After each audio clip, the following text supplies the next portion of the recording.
नारद जी के पूछने पर ब्रह्मा जी बोले, मुने, हमें पूर्वोक्त आदेश देकर जब महादेव जी अंतर ध्यान हो गए, तब मैं उनकी आज्ञा का पालन करने के लिए ध्यान मग्न हो कर्तव्य का विचार करने लगा।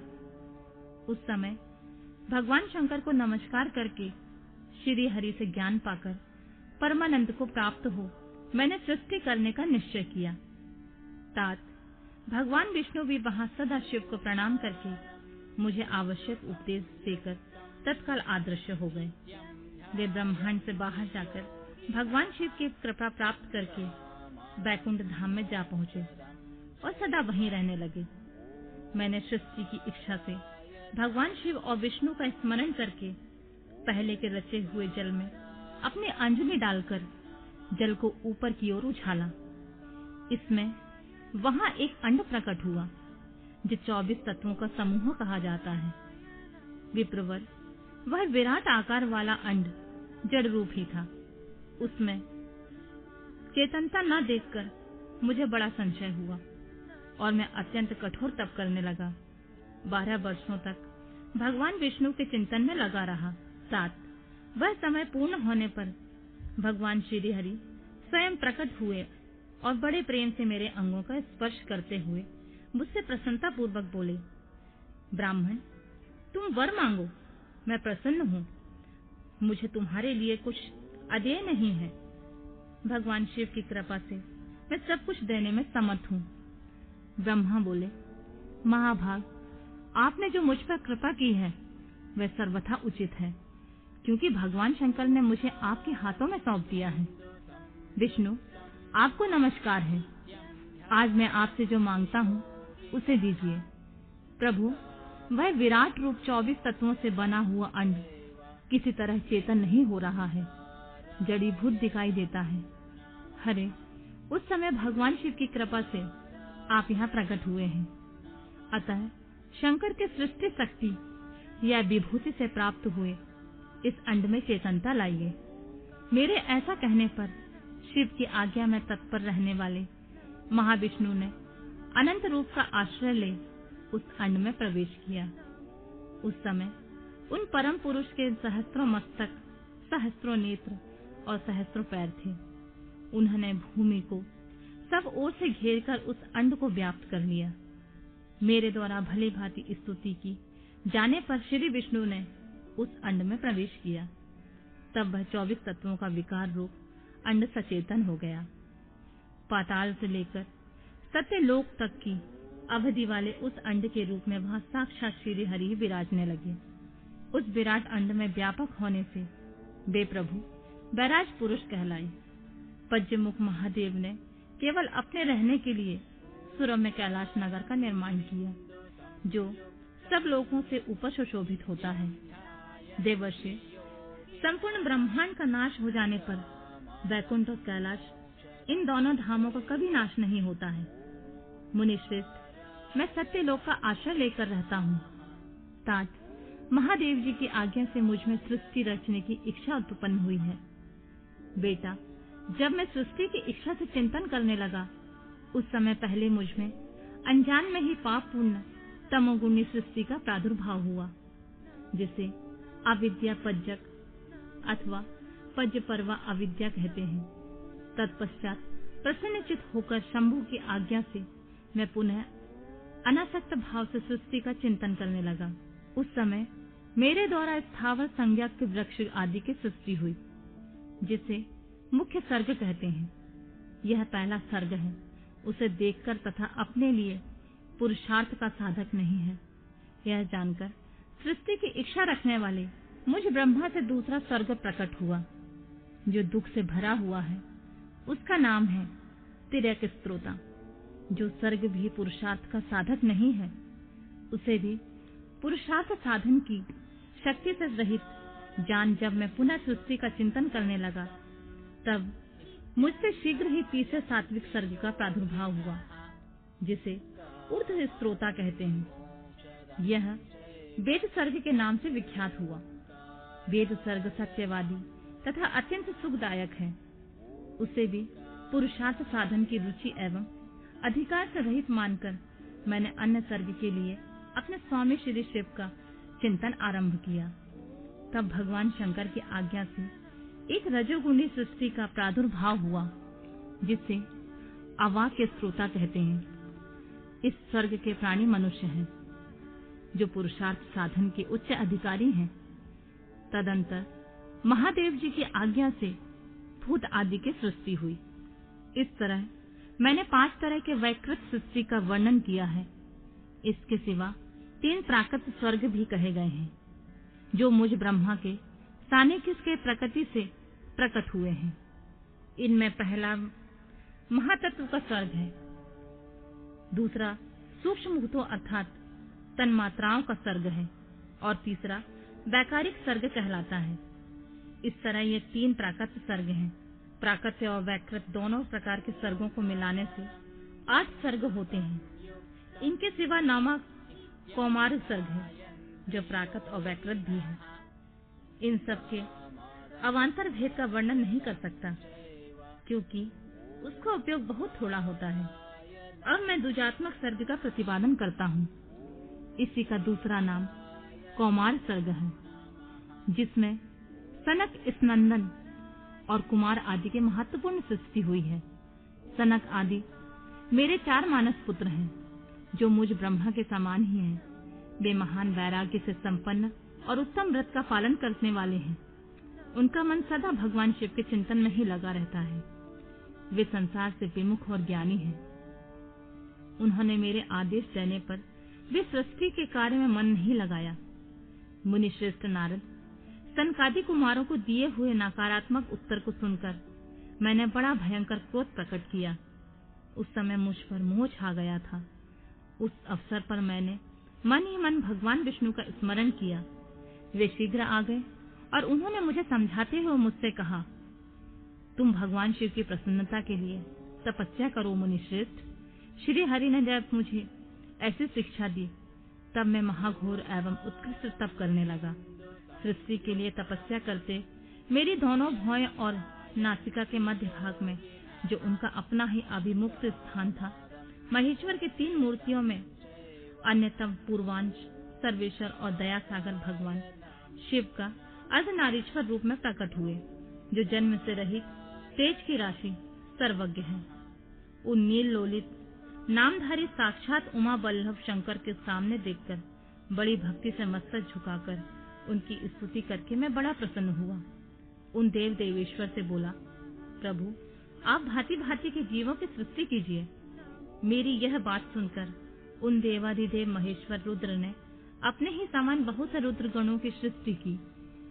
तब मैंने स्वामी महेश्वर महारुद्र से कहा, देव आप ऐसे ही जीवों की युक्त हो। मुनि श्रेष्ठ मेरी ऐसी बात सुनकर करुणा सागर महादेव हंस पड़े और तत्काल इस प्रकार बोले, विधाता मैं जन्म और मृत्यु के भय से युक्त अशोभन जीवों की सृष्टि नहीं करूंगा, क्योंकि वे कर्मों के अधीन हो दुख के समुद्र में डूबे रहेंगे। मैं तो दुख के सागर में डूबे हुए उन जीवों का उद्धार मात्र करूंगा। गुरु का स्वरूप धारण करके उत्तम ज्ञान प्रदान करके उन सबको संसार सागर से पार करूंगा। प्रजापति दुख में डूबे हुए सारे जीवों की सृष्टि तो तुम ही करो। मेरी आज्ञा से इस कार्य में प्रवृत्त होने के कारण तुम्हें माया नहीं बांध सकेगी। मुझसे ऐसा कहकर श्रीमान भगवान नील लोहित महादेव मेरे देखते ही देखते अपने पार्षदों के साथ वहां से तत्काल तिरोहित हो गए।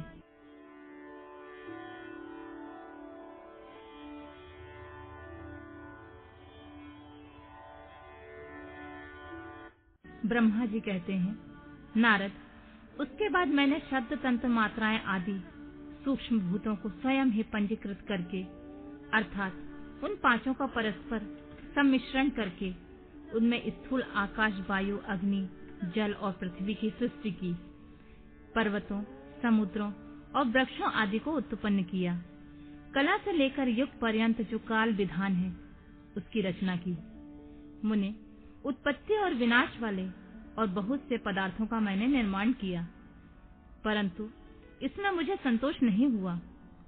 मैंने सामने शिव का ध्यान करके मैंने धर्मपरायण पुरुषों की सृष्टि की।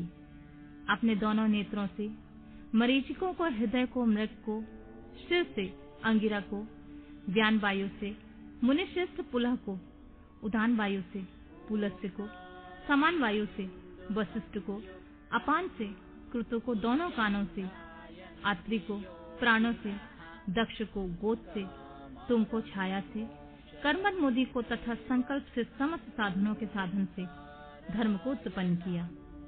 मुनिश्रेष्ठ, इस तरह उन उत्तम साधकों की सृष्टि करके महादेव जी की कृपा से मैंने अपने आप को कृतार्थ माना। तत्पश्चात संकल्प से उत्पन्न हुए धर्म मेरी आज्ञा से मानव रूपी धारण करके साधक की प्रेरणा से साधन में लग गए। इसके बाद मैंने अपने विशिष्ट अंगों से देवता, असुर आदि के रूप में असंख्य पुत्रों की सृष्टि करके उन्हें भिन्न भिन्न शरीर प्रदान किए। मुने, तदंतर अंतर्यामी भगवान शंकर की प्रेरणा से अपने शरीर को 2 भागों में विभक्त करके मैं दूरूप वाला हो गया। नारद आधे शरीर में स्त्री हो गया, आधे से पुरुष।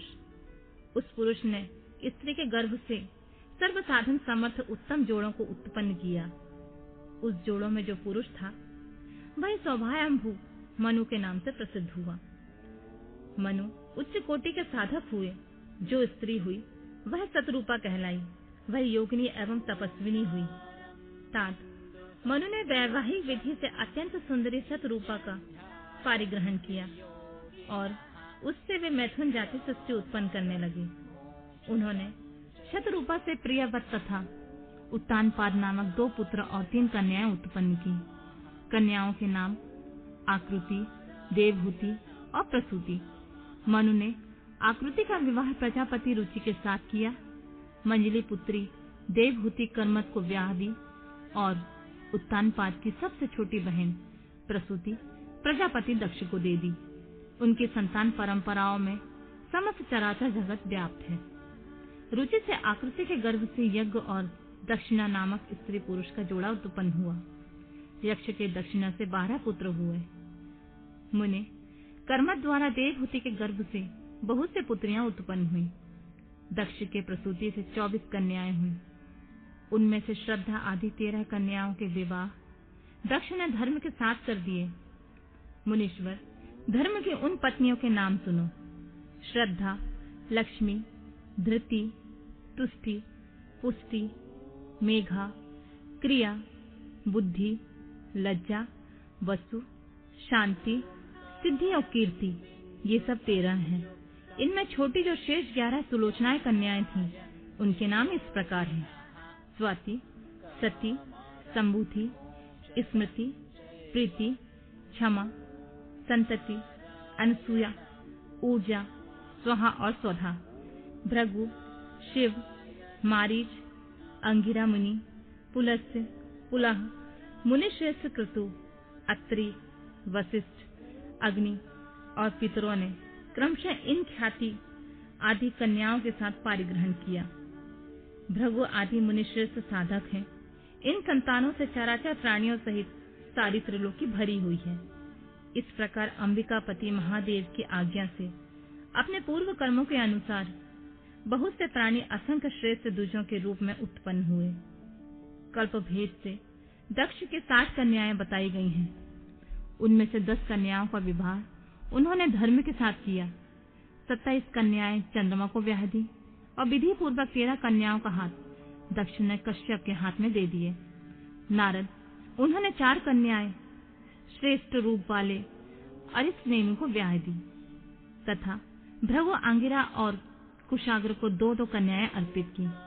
उन स्त्रियों से उनके पतियों द्वारा बहुसंख्यक चराचर प्राणियों की उत्पत्ति हुई। मुनि श्रेष्ठ दक्ष ने महात्मा कश्यप को जिन 13 कन्याओं का विधि पूर्वक दान किया था, उनकी संतान से सारे त्रिलोक व्याप्त है। स्थावर और जंगम कोई भी सृष्टि ऐसी नहीं है जो कश्यप की संतानों से शून्य हो। देवता, ऋषि, दैत्य, वृक्ष, पक्षी, पर्वत तथा तृणलता आदि सभी कश्यप पत्नियों से पैदा हुए हैं। इस प्रकार दक्ष कन्याओं की संतान से सारा चराचर जगत व्याप्त है। पाताल से लेकर सत्यलोक पर्यंत समस्त ब्रह्मांड निश्चित ही उनकी संतानों से सदा भरा रहता है, खाली नहीं होता। इस तरह भगवान शंकर की आज्ञा से ब्रह्मा जी ने भली भांति सृष्टि की। पूर्व काल में सर्वव्यापी शंभु ने जिन्हें तपस्या के लिए प्रकट किया था तथा रुद्रदेव ने त्रिशूल के अग्रभाग में रखकर जिनकी सदा रक्षा की, वे ही सती देवी लोकहित का कार्य संपादित करने के लिए दक्ष से प्रकट हुई थीं। उन्होंने भक्तों के उद्धार के लिए अपनी लीलाएं की। इस प्रकार देवी शिवा सती होकर भगवान शंकर से ब्याही गईं, किंतु पिता के यज्ञ में पति का अपमान देखकर उन्होंने अपने शरीर को त्याग दिया और उसे ग्रहण नहीं किया। वे अपने परम पद को प्राप्त हो गईं। फिर देवताओं की प्रार्थना से वे शिवा पार्वती रूप में प्रकट हुई और बड़ी भारी तपस्या करके पुनः भगवान शिव को उन्होंने प्राप्त कर लिया। मुनीश्वर, इस जगत में उनके अनेक नाम प्रसिद्ध हुए। उनके कालिका का, चंडिका, भद्रा, चामुंडा, विजया, जया, जयंती, भद्रकाली, दुर्गा, भगवती, कामाख्या, कामदा, अम्बा, मृडानी और सर्वमंगला आदि नाम से, जो भोग और मोक्ष देने वाले हैं। ये सभी नाम उनके गुण और कर्मों के अनुसार हैं। मुनिश्रेष्ठ नारद, इस प्रकार मैंने सृष्टि क्रम का जो तुमसे वर्णन किया है, ब्रह्मांड का यह सारा भाग भगवान शिव की आज्ञा से मेरे द्वारा रचा गया है। भगवान शिव को परब्रह्म परमात्मा कहा गया है।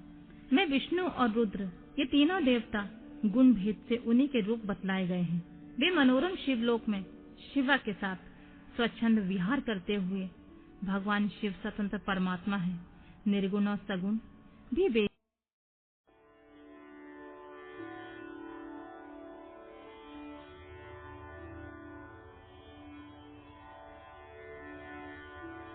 सूत जी कहते हैं, मुनीश्वरों, ब्रह्मा जी की बात सुनकर नारद जी ने विनय पूर्वक उन्हें प्रणाम किया और पुनः पूछा, भगवान, भक्त वत्सल भगवान शंकर कैलाश पर्वत पर कब गए और महात्मा कुबेर के साथ उनकी मैत्री कब हुई? परिपूर्ण मंगल विग्रह महादेव जी ने वहां क्या किया? यह सब मुझे बताइए। यह सुनने के लिए मेरे मन में बड़ा कौतूहल है। ब्रह्मा जी ने कहा, नारद, सुनो, चंद्रमौली भगवान शंकर का चरित्र का वर्णन करता हूँ। वे कैसे कैलाश पर्वत पर गए और कुबेर के साथ उनकी किस प्रकार मैत्री हुई, यह सब मैं सुनाता हूँ। काम्पिन्य नगर में यज्ञदत्त नाम से प्रसिद्ध एक ब्राह्मण रहते थे, जो बड़े सदाचारी थे। उनका एक पुत्र हुआ, जिसका नाम गुणनिधि था। वह बड़ा ही दुराचारी और जुआरी हो गया था। पिता ने अपने इस पुत्र को त्याग दिया और घर से निकाल दिया। वह घर से निकल गया और कई दिनों तक भूखा भटकता रहा। एक दिन वह नैवेद्य चुराने की इच्छा से एक शिव मंदिर में गया। वहां उसने अपने वस्त्र को जलाकर उजाला किया। यह मानो उसके द्वारा भगवान शिव के लिए दीपदान किया गया। तत्पश्चात वह चोरी में पकड़ा गया और उसे प्राणदंड मिला। अपने कुकर्मों के कारण वह यमदूत द्वारा बांधा गया। इतने में ही भगवान शंकर के पार्षद वहां आ पहुंचे। उन्होंने उसे उनके बंधन से छुड़ा दिया। शिवगणों के संग में उसका हृदय शुद्ध हो गया। अतः वह उन्हीं के साथ तत्काल शिवलोक में चला गया। वहां सारे दिव्य भोगों का उपभोग तथा उमा महेश्वर का सेवन करके कालांतर में वह कलिंगराज अरिंदम का पुत्र हुआ। वहां उसका नाम था दम। वह निरंतर भगवान शिव की सेवा में लगा रहता था। बालक होने पर भी वह दूसरे बालकों के साथ शिव का भजन किया करता था। वह क्रमशः युवा अवस्था में प्राप्त हुआ और पिता के परलोक गमन के पश्चात राज सिंहासन पर बैठा। राजा दम बड़ी प्रसन्नता के साथ सब और शिव धर्मों का प्रचार करने लगे। भूपाल दम का दमन करना दूसरों के लिए सर्वथा कठिन था। ब्राह्मण समस्त शिवालयों में दीपदान करने के अतिरिक्त वे दूसरे किसी धर्म को नहीं जानते थे। उन्होंने अपने राज्य में रहने वाले समस्त ग्रामाध्यक्षों को बुलाकर यह आज्ञा दे दी कि शिव मंदिर में दीपदान करना सबके लिए अनिवार्य होगा। जिस जिस ग्रामाध्यक्ष के गांव में जितने शिवालय हैं, वहां वहां बिना कोई विचार किए सदा दीप जलाना चाहिए।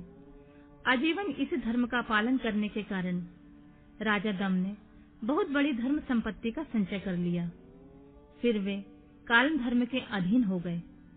दीपदान की वासना से युक्त होने के कारण उन्होंने शिवालय में बहुत से दीप जलवाए और उसके फल स्वरूप जन्मांतर से वे रत्नमय दीपों के प्रभा से आश्रय हो दीपदान की वासना से युक्त होने के कारण उन्होंने शिवालयों में बहुत से दीप जलवाए और उसके फलस्वरूप जन्मांतर में रत्नमय दीपों की प्रभा के आश्रय हो अलकापुरी के स्वामी हुए। इस प्रकार भगवान शिव के लिए किया हुआ थोड़ा सा भी हवन या आराधन समयानुसार महान फल देता है। ऐसा जानकर उत्तम सुख की इच्छा रखने वाले लोगों को शिव का भजन अवश्य करना चाहिए।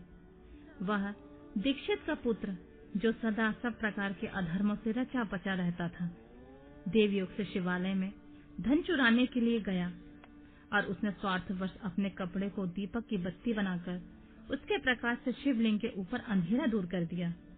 इन सत्कर्म के फलस्वरूप वह कलिंग देश का राजा हुआ और धर्म में उसका अनुराग हो गया।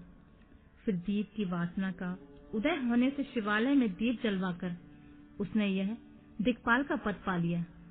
मुनीश्वर, देखो तो सही, कहाँ उसका वह कर्म और कहाँ उसके दिक्पाल की पदवी जिसका यह मानव धर्म प्राणी इस समय यह उपभोग कर रहा है। तात, यह तो उसके ऊपर शिव के संतुष्ट होने की बात बताई गई है। अब एक चित होकर यह सुनो कि किस प्रकार सदा के लिए उसकी भगवान शिव के साथ मित्रता हो गई। मैं इस प्रसंग का तुमसे वर्णन करता हूँ। नारद, पहले के पाद्य कल्प की बात है। मुझ ब्रह्मा के मानस पुत्र पुलस से विश्वा का जन्म हुआ और विश्वा के पुत्र वैश्रवण कुबेर हुए। उन्होंने पूर्व काल में अत्यंत उग्र तपस्या के द्वारा त्रिनेत्रधारी महादेव की आराधना करके विश्वकर्मा की बनाई हुई उस अलकापुरी का उपभोग किया। जब वह कल्प व्यतीत हो गया और मेघवाहन कल्प आरंभ हुआ, तब उस समय यज्ञदत्त का पुत्र जो प्रकाश का दान करने वाला था, कुबेर के रूप में अत्यंत दुस्सह तपस्या करने लगा। दीपदान मात्र से मिलने वाली शिव भक्ति के प्रभाव को जानकर वह शिव की चित प्रकाशित का काशीपुरी नगरी में गया। अपने चित रूपी रत्नमय प्रदीपों से 11 रुद्रों को उद्बोधित करके अनन्य भक्ति एवं स्नेह से संपन्न हो वह तन्मयता पूर्वक शिव के ध्यान में मग्न हो निश्चल भाव से बैठ गया। जो शिव की एकता का महान पात्र है, तप रूपी अग्नि से बढ़ा हुआ है, काम क्रोधाग्नि महाविद अग्नि रूपी पतंगों के आघात से शून्य है, प्राण निरोधी रूपी वायु शून्य स्थान में निश्चल भाव से प्रकाशित है, निर्मल दृष्टि के कारण स्वरूप से भी निर्मल है तथा श्रद्धा रूपी पुष्पों से जिनकी पूजा की जाती है, ऐसे शिवलिंग की प्रतिष्ठा करके वह तब तक तपस्या में लगा रहा जब तक उसके शरीर में केवल अस्थि और चर्मात्र ही अवशिष्ट नहीं रह गए। इस प्रकार उसने 10,000 वर्षों तक तपस्या की। तदनंतर विशालाक्षी पार्वती के साथ भगवान विश्वनाथ कुबेर के पास आए। उन्होंने प्रसन्न चित्त से अलकापति की ओर देखा। वे शिवलिंग में मन को एकाग्र करके ठूठे काठ की भांति स्थिर भाव से बैठे थे। भगवान शिव ने उनसे कहा, अलकापति, मैं वर देने के लिए उद्यत हूँ, तुम अपना मनोरथ बताओ। यह वाणी सुनकर तपस्या के धनी कुबेर ने जो ही आंखें खोलकर देखा, त्यों ही उमा वल्लभ भगवान श्रीकंठ सामने खड़े दिखाई दिए। वे उदय काल के सहस्त्र सूर्यों से भी अधिक तेजस्वी थे। उनके मस्तक पर चंद्रमा अपनी चांदनी बिखेर रहे थे। भगवान शंकर के तेज से उनकी आंखें चौंधिया गईं। उनका तेज प्रतिहत हो गया। वे नेत्र बंद करके मनोरथ से परे विराजमान देव देवेश्वर शिव से बोले, नाथ, मेरे नेत्रों को वह दृष्टि शक्ति दीजिए जिससे आपके चरणार बिंदों का मैं दर्शन कर सकूं। स्वामी, आपका प्रत्यक्ष दर्शन हो, यही मेरे लिए सबसे बड़ा वर है। ईश, दूसरे किसी वर से मेरा क्या प्रयोजन है। चंद्रशेखर, आपको नमस्कार है।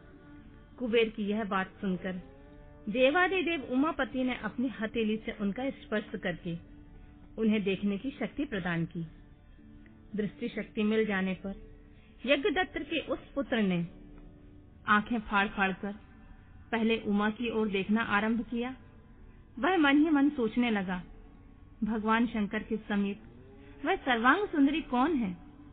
इसने ऐसा कौन सा तप किया जो मेरी भी तपस्या से बढ़ गया है? यह रूप, यह प्रेम, यह सौभाग्य और यह असीम शोभा सभी अद्भुत है।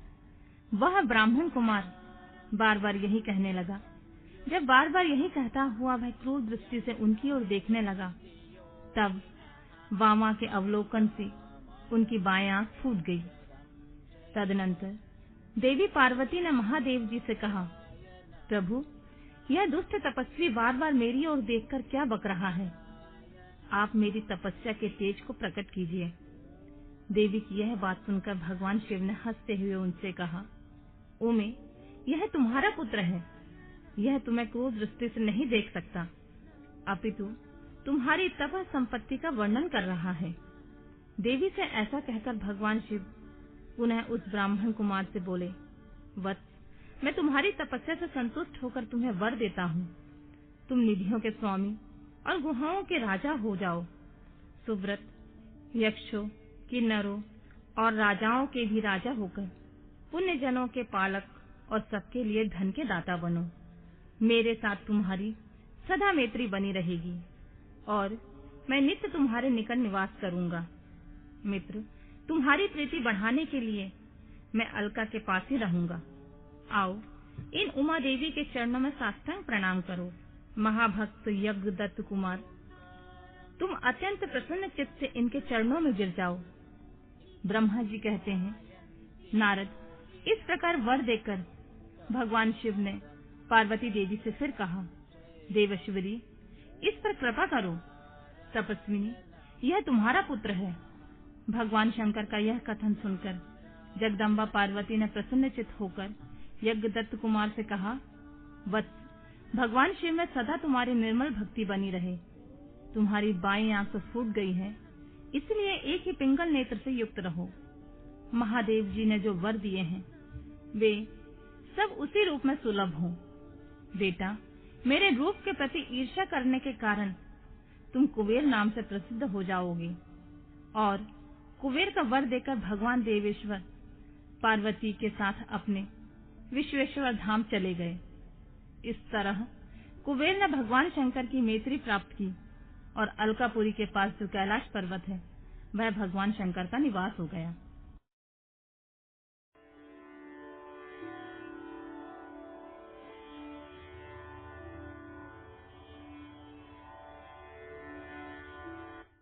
भगवान शिव का कैलाश पर्वत पर गमन तथा सृष्टि खंड का उपसंहार। ब्रह्मा जी कहते हैं, नारद मुने, कुबेर के तपोबल से भगवान शिव का जिस प्रकार पर्वत श्रेष्ठ कैलाश पर शुभागमन हुआ है वह प्रसंग सुनो। कुबेर को वर देने वाले विश्वेश्वर शिव जब उन्हें निधिपति होने का वर देकर अपने उत्तम स्थान को चले गए, तब उन्होंने मन ही मन इस प्रकार विचार किया, ब्रह्मा जी के ललाट से जिनका प्रादुर्भाव हुआ है तथा जो प्रलय का कार्य संभालते हैं, वे रुद्र मेरे पूर्ण स्वरूप हैं। अतः उन्हीं के रूप में मैं गुहाओं के निवास स्थान कैलाश पर्वत को जाऊंगा। उन्हीं के रूप में कुबेर का मित्र बनकर उसी पर्वत पर विलास पूर्वक रहूंगा और बड़ा भारी तप करूंगा। शिव की इच्छा का चिंतन करके उन रुद्रदेव ने कैलाश जाने के लिए उत्सुक डमरू बनाया।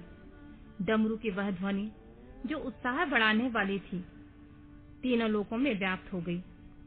उनका विचित्र एवं गंभीर शब्द आवाहन की गति से युक्त था, अर्थात सुनने वालों को अपने पास आने के लिए प्रेरणा दे रहा था। उस ध्वनि को सुनकर मैं तथा श्री विष्णु आदि सभी देवता, ऋषि, मूर्तिमान, आगम, निगम और सिद्ध वहां आ पहुंचे। देवता और असुर आदि सब लोग बड़े उत्साह भरकर वहां आए। भगवान शिव के समस्त पार्षद तथा सर्वलोकविंद महाभाग गणपाल जहां कहीं भी थे वहां से आ गए। इतना कहकर ब्रह्मा जी ने वहां आए हुए गणपालों का नामोल्लेख पूर्वक विस्तृत परिचय दिया। फिर इस प्रकार कहना आरंभ किया। वे बोले, वहां असंख्य महाबली गणपाल पधारे। वे सब के सब सहस्त्र भुजाओं से युक्त थे और मस्तक पर जटा का ही मुकुट धारण किए हुए थे। सभी चंद्रचूड़, नीलकंठ और त्रिलोचन थे। हार, कुंडल, केयूर तथा मुकुट आदि से अलंकृत थे।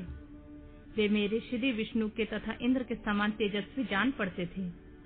अणिमा आदि 8 सिद्धियों से घिरे थे तथा करोड़ों सूर्यों के समान उद्भासित हो रहे थे। उस समय भगवान शिव ने विश्वकर्मा को उस पर्वत पर निवास स्थान बनाने की आज्ञा दी। अनेक भक्तों के साथ अपने और दूसरों के रहने के लिए यथायोग्य आवास तैयार करने का आदेश दिया। मुने, जब विश्वकर्मा ने भगवान शिव की आज्ञा के अनुसार उस पर्वत पर जाकर शीघ्र ही नाना प्रकार के ग्रहों की रचना की, फिर श्री हरि की प्रार्थना से कुबेर पर अनुग्रह करके भगवान शिव सानंद कैलाश पर्वत पर गए।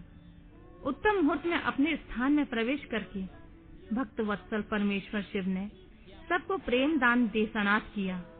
इसके बाद आनंद से भरे हुए श्री विष्णु आदि समस्त देवताओं, मुनियों और सिद्धों ने शिव का प्रसन्नता पूर्वक अभिषेक किया। हाथों में नाना प्रकार की भेंट लेकर सबने क्रमशः उनका पूजन किया और बड़े उत्सव के साथ उनकी आरती उतारी। मुने, उस समय आकाश से फूलों की वर्षा हुई जो मंगल सूचक थी। सब और जय जयकार और नमस्कार के शब्द गूंजने लगे। महान उत्साह फैला हुआ था जो सबको सुख बढ़ा रहा था। उस समय सिंहासन पर बैठकर श्री विष्णु आदि सभी देवताओं द्वारा की हुई यथोचित सेवा को बारंबार ग्रहण करते हुए भगवान शिव बड़ी शोभा पा रहे थे। देवता आदि सब लोगों ने सार्थक एवं प्रिय वचनों द्वारा लोक कल्याणकारी भगवान शंकर का पृथक पृथक स्तवन किया। सर्वेश्वर मुने प्रसन्नचित्त वह स्तवन सुनकर उन सबको प्रसन्नता पूर्वक मनोवांछित फल एवं अभीष्ट वस्तुएं प्रदान की। मुने, तदनंतर श्री विष्णु के साथ मैं तथा अन्य देवता और मुनि मनोवांछित वस्तु पाकर आनंदित होकर भगवान शिव की आज्ञा से अपने अपने धाम को चले गए। कुबेर भी शिव की आज्ञा से प्रसन्नता पूर्वक अपने स्थान को गए। फिर वे भगवान शंभु, जो सर्वथा स्वतंत्र हैं, योग परायण एवं ध्यान तत्पर होकर पर्वत प्रवर कैलाश पर रहने लगे। कुछ काल बिना पत्नी के ही बिताकर परमेश्वर शिव ने दक्ष कन्या सती को पत्नी के रूप में प्राप्त किया। देवर्षि फिर वे महेश्वर दक्ष कुमारी सती के साथ विहार करने लगे और लोकाचार पारायण से सुख का अनुभव करने लगे। मुनीश्वर, इस प्रकार मैंने तुमसे यह रुद्र के अवतार का वर्णन किया है। साथ ही उनके कैलाश पर आगमन और कुबेर के साथ मैत्री का प्रसंग सुनाया है। कैलाश के अंतर्गत होने वाली उनकी ज्ञानवर्धिनी लीला का वर्णन किया है, जो इहलोक और परलोक में सदा संपूर्ण मनोवांछित फल देने वाली होती है। जो एकाग्रचित हो इस कथा को सुनता या पढ़ता है, वह इस लोक में भोग पाकर परलोक में मोक्ष लाभ करता।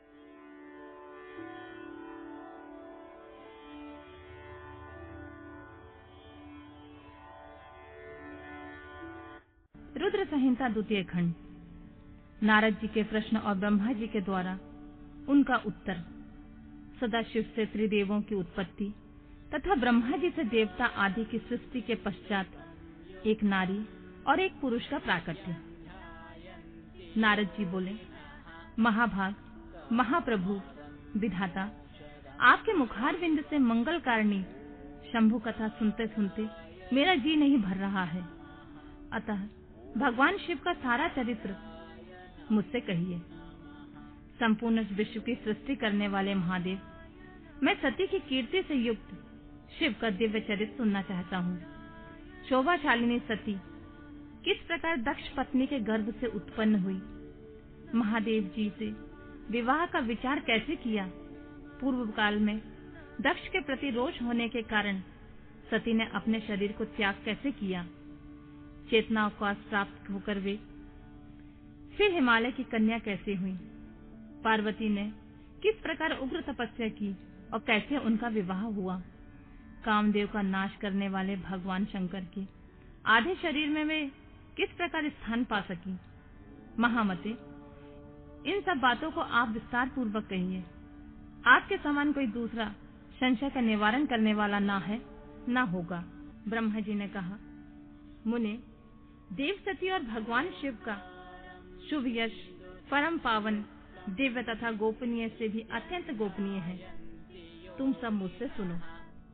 पूर्व काल में भगवान शिव निर्गुण, निर्विकल्प, निराकार, शक्ति रहित, सत और असत से विलक्षण स्वरूप से प्रतिष्ठित थे। फिर वे ही प्रभु सगुण और शक्तिमान होकर विशिष्ट रूप धारण करके स्थित हुए।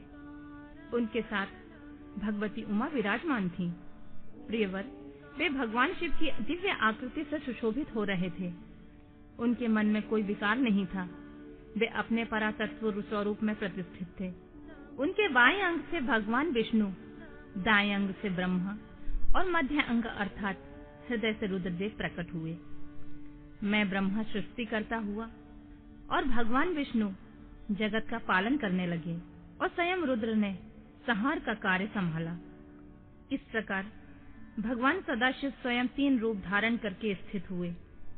उन्हीं की आराधना करके मुझ लोक पितामह ब्रह्मा ने देवता, असुर और मनुष्य आदि संपूर्ण जीवों की सृष्टि की। दक्ष आदि प्रजापतियों और देव शिरोमणियों की सृष्टि करके मैं बहुत प्रसन्न हुआ तथा अपने को सबसे अधिक ऊंचा मानने लगा। मुने, जब मारीच, अत्रि, पुलह, पुलस, अंगिरा, कृतु, वशिष्ठ, नारद, दक्ष और भृगु इन महान प्रभावशाली मानस पुत्रों को मैंने उत्पन्न किया, तब मेरे हृदय से अत्यंत मनोहर रूप वाली एक सुंदर नारी उत्पन्न हुई, जिसका नाम संध्या था। वह दिन में क्षीण हो जाती, परंतु सायंकाल में उसका रूप सौंदर्य खिल उठता था। वह मूर्तिमती सांध्य संध्या ही थी और निरंतर किसी मंत्र का जाप करती रहती थी। सुंदर भोर वाली वह नारी सौंदर्य के परम सीमा को पहुंची हुई थी और मुनियों के भी मन को मोह लेती थी। इसी तरह मेरे मन से एक मनोहर पुरुष भी प्रकट हुआ, जो अत्यंत अद्भुत था। उसके शरीर का मध्य भाग पतला और दांतों की पंक्तियां बड़ी सुंदर थीं। उसके अंगों से मतवाले हाथी की सी गंध प्रकट होती थी। नेत्र प्रफुल्ल कमल के समान शोभा पाते थे। अंगों में केसर लगा था, जिसकी सुगंध नासिका को तृप्त कर रही थी। उस पुरुष को देखकर दक्ष आदि मेरे सभी पुत्र अत्यंत उत्सुक हो उठे। उनके मन में विस्मय भर गया। जगत की सृष्टि करने वाले मुझ जगदीश्वर ब्रह्मा की ओर देखकर उस पुरुष ने विनय से गर्दन झुका दी और प्रणाम करके कहा। वह पुरुष बोला, ब्राह्मण, मैं कौन सा कार्य करूंगा? मेरे योग्य जो काम हो उसमें मुझे लगाइए, क्योंकि विधाता आज आप ही सबसे अधिक माननीय और योग्य पुरुष हैं। यह लोक आपसे भी शोभित हो रहा है। ब्रह्मा जी ने कहा, भद्र पुरुष, तुम अपने इस स्वरूप से तथा फूल के बने हुए 5 बाणों से स्त्रियों और पुरुषों को मोहित करते हुए सृष्टि के सनातन कार्य को चलाओ। इसी चराचर त्रिभुवन से ये देवता आदि कोई भी जीव तुम्हारा तिरस्कार करने में समर्थ नहीं होंगे। तुम छिपे रूप में प्राणियों के हृदय में प्रवेश करके सदा स्वयं उनके सुख का हेतु बनकर सृष्टि का सनातन कार्य चालू रखो।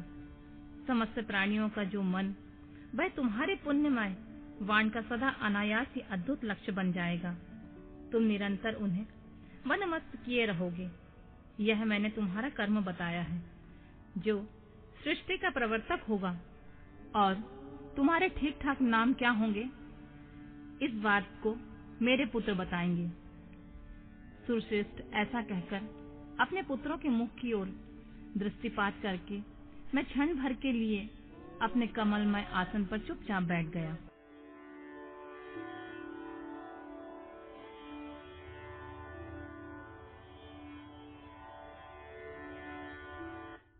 कामदेव के नामों का निर्देश, उसका रति के साथ विवाह तथा कुमारी संध्या का चरित्र, वशिष्ठ मुनि का चंद्रभाग पर्वत पर उसको तपस्या की विधि बताना।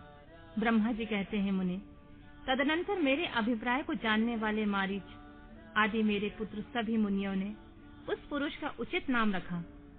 दक्ष आदि प्रजापतियों ने उसका मुंह देखते ही परोक्ष के भी सारे वृतांत जानकर उसे रहने के लिए स्थान और पत्नी प्रदान की।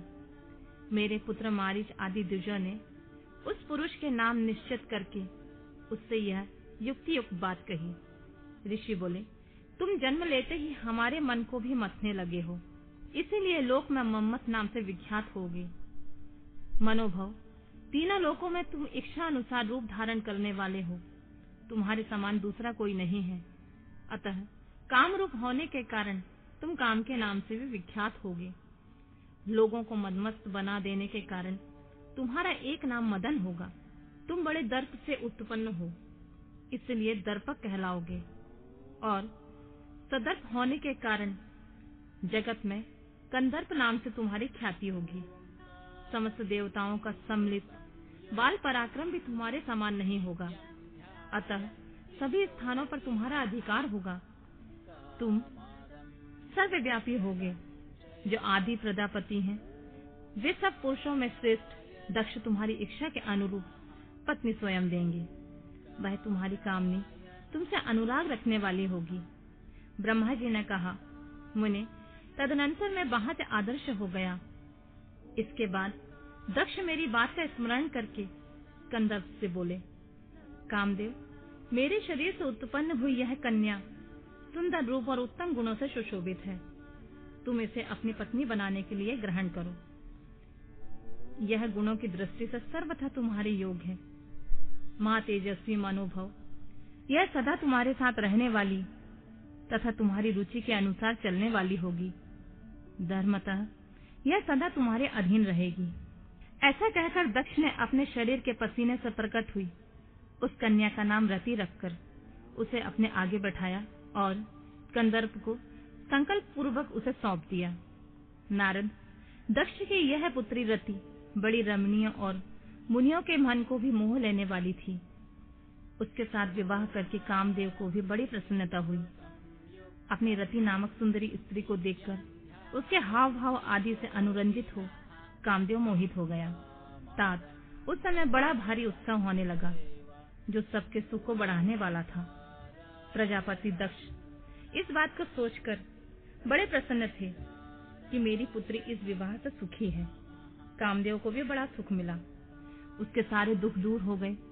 दक्ष कन्या रति भी कामदेव को पाकर बड़ी प्रसन्न हुई। जैसे संध्या काल में मनोहारिणी विद्युन माला के साथ मेघ शोभा पाता है, उसी प्रकार रति के साथ प्रिय वचन बोलने वाला महादेव बड़ी शोभा पा रहा था। इस प्रकार रति के प्रति भारी मोह से युक्त रतिपति कामदेव ने उसे उसी तरह अपने हृदय के सिंहासन पर बैठाया, जैसे योगी पुरुष योग विद्या को हृदय में धारण करता है। इसी प्रकार पूर्ण चंद्रमुखी रति भी उस श्रेष्ठ पति को पाकर इस तरह सुशोभित हुई, जैसे श्री हरि को पाकर चंद्रनायना लक्ष्मी शोभा पाती है।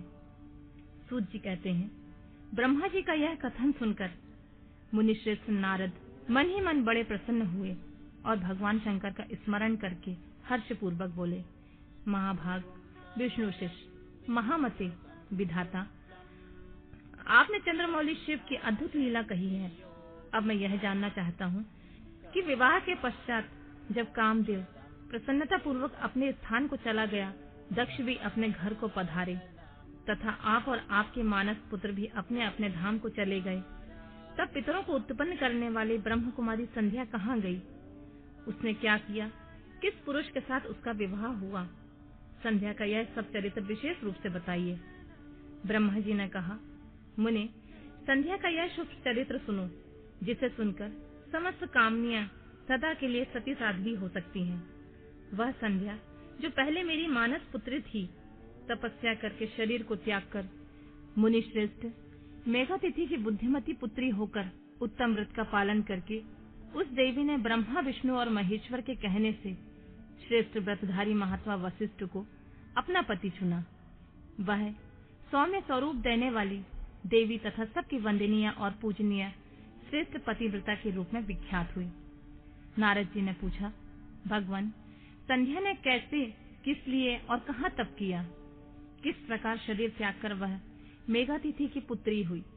ब्रह्मा, विष्णु और शिव, इन तीनों देवताओं के बताए हुए श्रेष्ठ व्रतधारी महात्मा वशिष्ठ को उसने किस तरह अपना पति बनाया? पितामह, यह सब मैं विस्तार के साथ सुनना चाहता हूँ। अरुंधति के इस कौतूहल पूर्ण चरित्र को आप यथार्थ रूप में वर्णन कीजिए। ब्रह्मा जी ने कहा, मुने, संध्या के मन में एक बार सकाम भाव आ गया था। इसलिए उस साध्वी ने निश्चय किया कि वैदिक मार्ग के अनुसार मैं अग्नि में अपने इस शरीर की आहुति दे दूंगी। आज से इस भूतल पर कोई भी देहधारी उत्पन्न होते ही काम भाव से युक्त ना हो। इसके लिए मैं कठोर तपस्या करके मर्यादा स्थापित करूंगी। तरुणावस्था से किसी पर भी काम का प्रभाव नहीं पड़ेगा, ऐसी सीमा निर्धारित करूंगी। इसके बाद इस जीवन को त्याग दूंगी। मन ही मन ऐसा विचार करके संध्या चंद्रभागा नामक उस श्रेष्ठ पर्वत पर चली गई, जहां से चंद्रभागा नदी का प्रादुर्भाव हुआ। मन में तपस्या का दृढ़ निश्चय लेकर संध्या उस श्रेष्ठ पर्वत को गई हुई जानकर मैंने अपने समीप बैठे हुए वेद वेदांगों के पारंगत विद्वान, सर्वज्ञ, चितात्मा और ज्ञान योगी पुत्र वशिष्ठ से कहा, बेटा वशिष्ठ, मन तपस्विनी संध्या तपस्या की अभिलाषा से चंद्रभागा नामक पर्वत पर गई है। तुम जाओ और उसे विधि पूर्वक दीक्षा दो। तात, वह तपस्या के भाव को नहीं जानती है, इसलिए जिस तरह तुम्हारे यथोचित उपदेश से उसे अभीष्ट लक्ष्य की प्राप्ति हो सके, वैसा प्रयत्न करो। नारद, मैंने दया पूर्वक जब वशिष्ठ को इस प्रकार की आज्ञा दी, तब वे जो आज्ञा कहकर एक तपस्वी ब्रह्मचारी के रूप में संध्या के पास गए। चंद्रभागा पर्वत पर एक देव सरोवर है, जो जलाशयोचित गुणों से परिपूर्ण हो मानसरोवर के समान शोभा पाता है। वशिष्ठ ने उस सरोवर को देखा। उसके तट पर बैठी हुई संध्या पर भी दृष्टिपात किया। कमलों से प्रकाशित होने वाला वह सरोवर तट पर बैठी हुई संध्या से उपलक्षित हो उसी तरह सुशोभित हो रहा था, जैसे प्रदोष काल में उदित चंद्रमा और नक्षत्रों से युक्त आकाश शोभा पाता है। सुंदर भाव वाली संध्या को वहां बैठी देख मुनि ने कौतूहल पूर्वक उस ब्रह्मोल्लित नामक सरोवर को अच्छी तरह से देखा। उसी प्रकार भूत पर्वत के शिखर से दक्षिण समुद्र की ओर जाती हुई चंद्रभागा नदी के भी उन्होंने दर्शन किए। जैसे गंगा हिमालय से निकलकर समुद्र की ओर जाती है, उसी प्रकार चंद्रभागा के पश्चिम शिखर का भेदन करके वह नदी समुद्र की ओर जा रही थी। उस चंद्रभागा पर्वत पर ब्रह्मलोहित सरोवर के किनारे बैठी हुई संध्या को देखकर वशिष्ठ जी ने आदर पूर्वक कहा, भद्रे, तुम इस निर्जन पर्वत पर किस लिए आई हो? किसकी पुत्री हो? तुमने यहाँ क्या करने का विचार किया है? यह सब मैं सुनना चाहता हूँ। यदि छिपाने योग्य बात न हो तो बताओ। महात्मा वशिष्ठ की यह बात सुनकर संध्या ने उन महात्मा की ओर देखा। वे अपने तेज से प्रज्वलित अग्नि के समान प्रकाशित हो रहे थे। उन्हें देखकर ऐसा जान पड़ता था मानो ब्रह्मचर्य देह धारण करके आ गया हो। वे मस्तक पर जटा धारण किए हुए बड़ी शोभा पा रहे थे। संध्या ने उन तपोधन को आदर पूर्वक प्रणाम करके कहा, ब्राह्मण, मैं ब्रह्मा जी की पुत्री हूँ। मेरा नाम संध्या है। मैं तपस्या करने के लिए इस निर्जन पर्वत पर आई हूँ। यदि मुझे उपदेश देना आपको उचित जान पड़े तो मुझे तपस्या की विधि बताइए। मैं यही करना चाहती हूँ। दूसरी कोई भी गोपनीय बात नहीं है। मैं तपस्या के भाव को, उसके करने के नियम को बिना जाने ही तपोवन में आ गई हूँ। इसलिए चिंता से सूखी जा रही हूँ और मेरा हृदय कांपता है। संध्या की बात सुनकर ब्रह्मवेताओं में श्रेष्ठ वशिष्ठ जी ने, जो स्वयं सारे कार्यों के ज्ञाता हैं, उससे दूसरी कोई बात नहीं पूछी। वह मन ही मन तपस्या का निश्चय कर चुकी थी और उसके लिए अत्यंत उद्यमशील थी।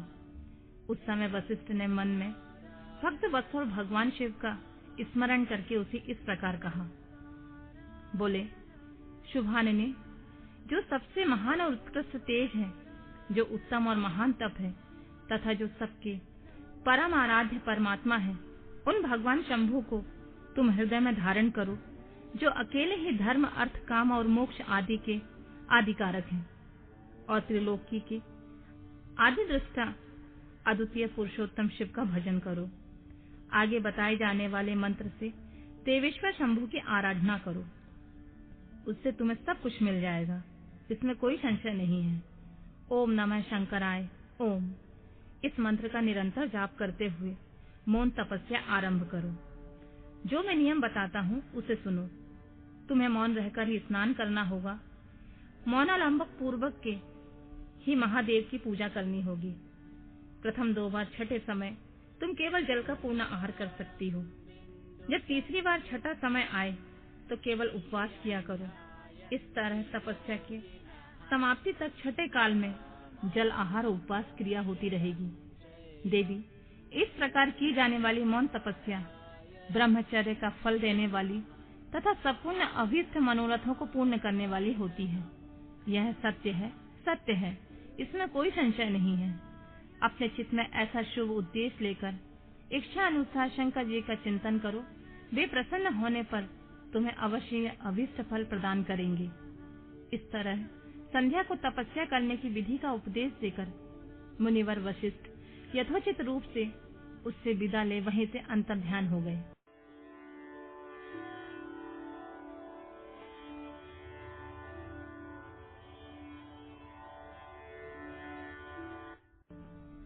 संध्या की तपस्या, उसके द्वारा भगवान शिव की स्तुति तथा उससे संतुष्ट हुए शिव को उसे अभीष्ट वर दे मेघातिथि की यज्ञ में भेजना। ब्रह्मा जी कहते हैं, मेरे पुत्रों में श्रेष्ठ महाप्राज्ञ नारद, तपस्या के नियम का उपदेश से जब वशिष्ठ जी अपने घर चले गए तब के उस विधान को समझकर संध्या मन ही मन बड़ी प्रसन्न हुई। फिर तो वह सानंद मन से तपस्विनी के योग वेश बनाकर ब्रह्मोल्लोहित सरोवर के तट पर तपस्या करने लगी। वशिष्ठ ने तपस्या के लिए जिस मंत्र का साधन बताया था उसी से उत्तम भक्ति भाव के साथ वह भगवान शंकर की आराधना करने लगी। उसने भगवान शिव में अपने चित्त को लगा लिया और एकाग्र मन से बड़ी भारी तपस्या करने लगी। उस तपस्या में लगे हुए उसके 4 युग बीत गए। तब भगवान शिव उसकी तपस्या से संतुष्ट होकर बड़े प्रसन्न हुए तथा बाहर भीतर और आकाश में अपने स्वरूप का दर्शन कराकर जिस रूप का चिंतन करती थी उसी रूप में उसकी आंखों के सामने प्रकट हो गए। उसने मन से जिनका चिंतन किया था उन्हीं प्रभु शंकर को अपने सामने खड़ा देखकर वह अत्यंत आनंद से निमग्न हो गई। भगवान का मुखारविंद बड़ा प्रसन्न दिखाई देता था। उसके स्वरूप से शांति बरस रही थी। वह सहसा भयभीत होकर सोचने लगी, मैं भगवान हर से क्या कहूँ, किस तरह उनकी स्तुति करूं। इसी चिंता में पड़कर उसने अपने दोनों नेत्र बंद कर लिए। नेत्र बंद कर लेने के पश्चात भगवान शिव ने उसके हृदय में प्रवेश करके उसे दिव्य ज्ञान दिया, दिव्य वाणी और दिव्य दृष्टि प्रदान की। जब उसे दिव्य ज्ञान, दिव्य दृष्टि और दिव्य वाणी प्राप्त हो गई तब वह कठिनाइयों से ज्ञात होने वाले जगदीश्वर शिव को प्रत्यक्ष देखकर उनकी स्तुति करने लगी और बोली, जो निराकार और परम ज्ञान गम्य है, जो न स्थूल है, न सूक्ष्म है और न उच्च ही है, तथा जिनके स्वरूप का योगीजन अपने हृदय के भीतर चिंतन करते हैं, उन्हीं लोकस्त्रा आप भगवान शिव को नमस्कार है। जिन्हें सर्व कहते हैं, जो शांत स्वरूप, निर्मल, निर्विकार और ज्ञान गम्य है, जो अपने ही प्रकाश में स्थित और प्रकाशित होते हैं, जिनमें विकार का अत्यंत अभाव है, जो आकाश मार्ग की भांति निर्गुण निराकार बताए गए हैं, जिनका रूप अंधकारमय मार्ग से सर्वथा परे है।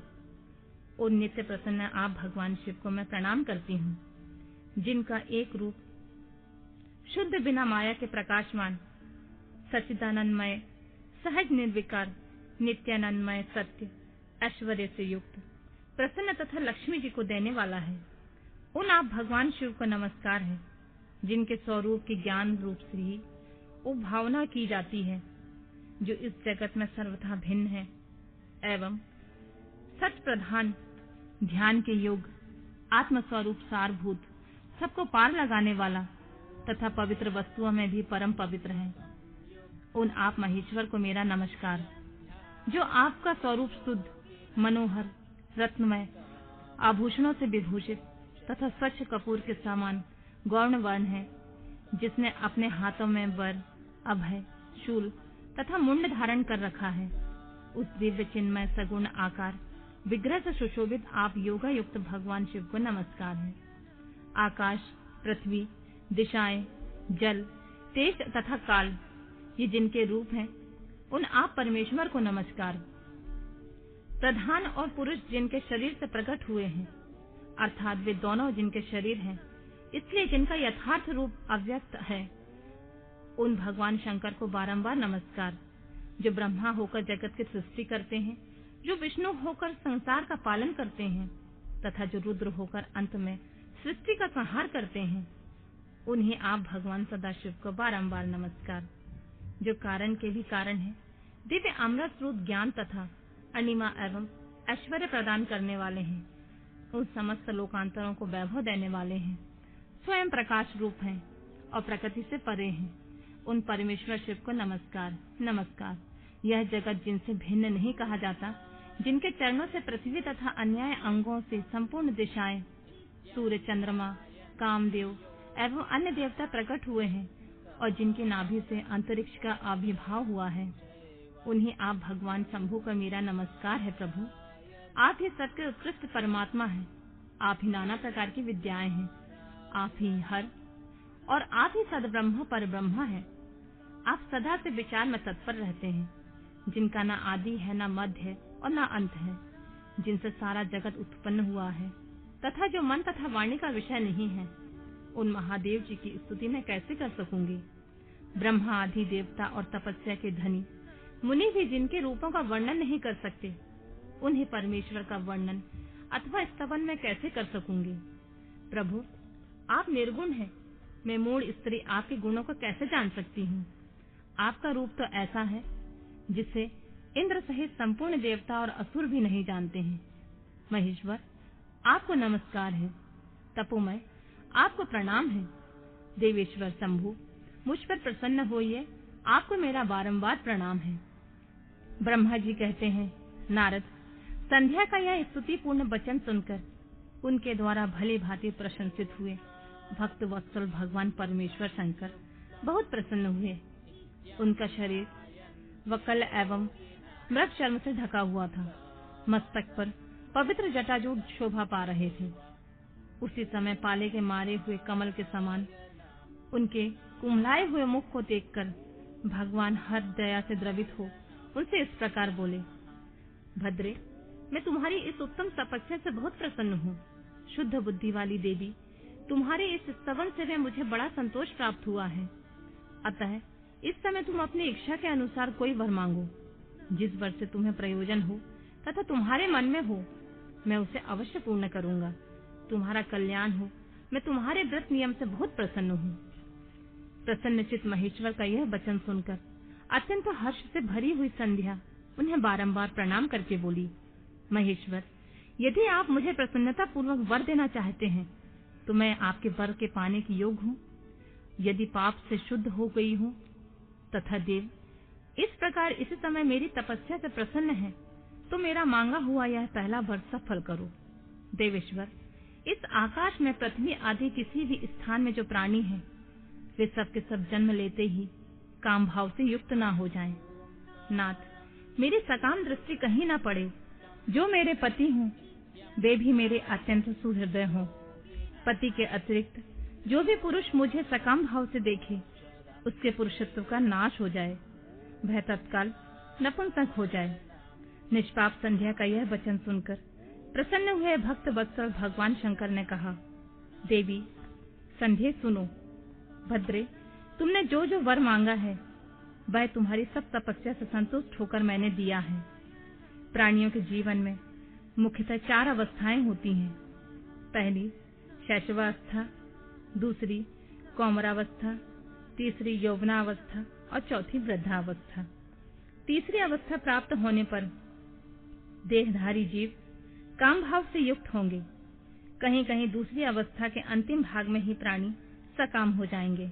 तुम्हारी तपस्या के प्रभाव से मैंने जगत में सकाम भाव से उदय की यह मर्यादा स्थापित कर दी है, जिससे देहधारी जीव जन्म लेते ही काम सक्त न हो जाएं। तुम भी इस लोक में वैसे दिव्य सती भाव को प्राप्त करो, जैसे तीनों लोकों में किसी दूसरी स्त्री के लिए संभव नहीं होगा। पानी ग्रहण करने वाले पति के सिवा जो कोई पुरुष सकाम भाव होकर तुम्हारी ओर देखेगा, वह तत्काल नपुंसक होकर दुर्बलता को प्राप्त हो जाएगा। तुम्हारे पति महान तपस्विनी एवं दिव्य रूप से संपन्न एक महाभाग महर्षि होंगे। जो तुम्हारे साथ 7 कल्पों तक जीवित रहेंगे। तुमने मुझसे जो जो वर मांगे थे, मैंने सब कुछ पूर्ण कर दिए हैं। अब मैं तुमसे दूसरी बात कहूंगा, जो पूर्व जन्म से संबंध रखती है। तुमने पहले से ही यह प्रतिज्ञा कर रखी है कि मैं अग्नि में अपने शरीर को त्याग दूंगी। उसकी प्रतिज्ञा को सफल करने के लिए मैं तुम्हें एक उपाय बताता हूँ, उसे निसंदेह करो। मुनिवर, मेघातिथि का एक यज्ञ चल रहा है जो 12 वर्षों तक चालू रहेगा। उसमें अग्नि पूर्णतः प्रज्वलित है। तुम बिना विलंब किए उस अग्नि में अपने शरीर का उत्सर्ग कर दो। इसी पर्वत की उपत्यकाल में चंद्रभागा नदी के तट पर तापसा आश्रम में से मुनिवर मेघातिथि यज्ञ का अनुष्ठान करते हैं। तुम स्वच्छंदता पूर्वक वहां जाओ। मुनि तुम्हें वहां नहीं देख सकेंगे। मेरी कृपा से तुम मुनि की अग्नि में प्रकट हुई पुत्री हो जाओगी। तुम्हारे मन में जिस किसी स्वामी को प्राप्त करने की इच्छा हो, उसे हृदय में धारण करके उसी का चिंतन करते हुए तुम अपने शरीर को उस यज्ञ की अग्नि में होम दो।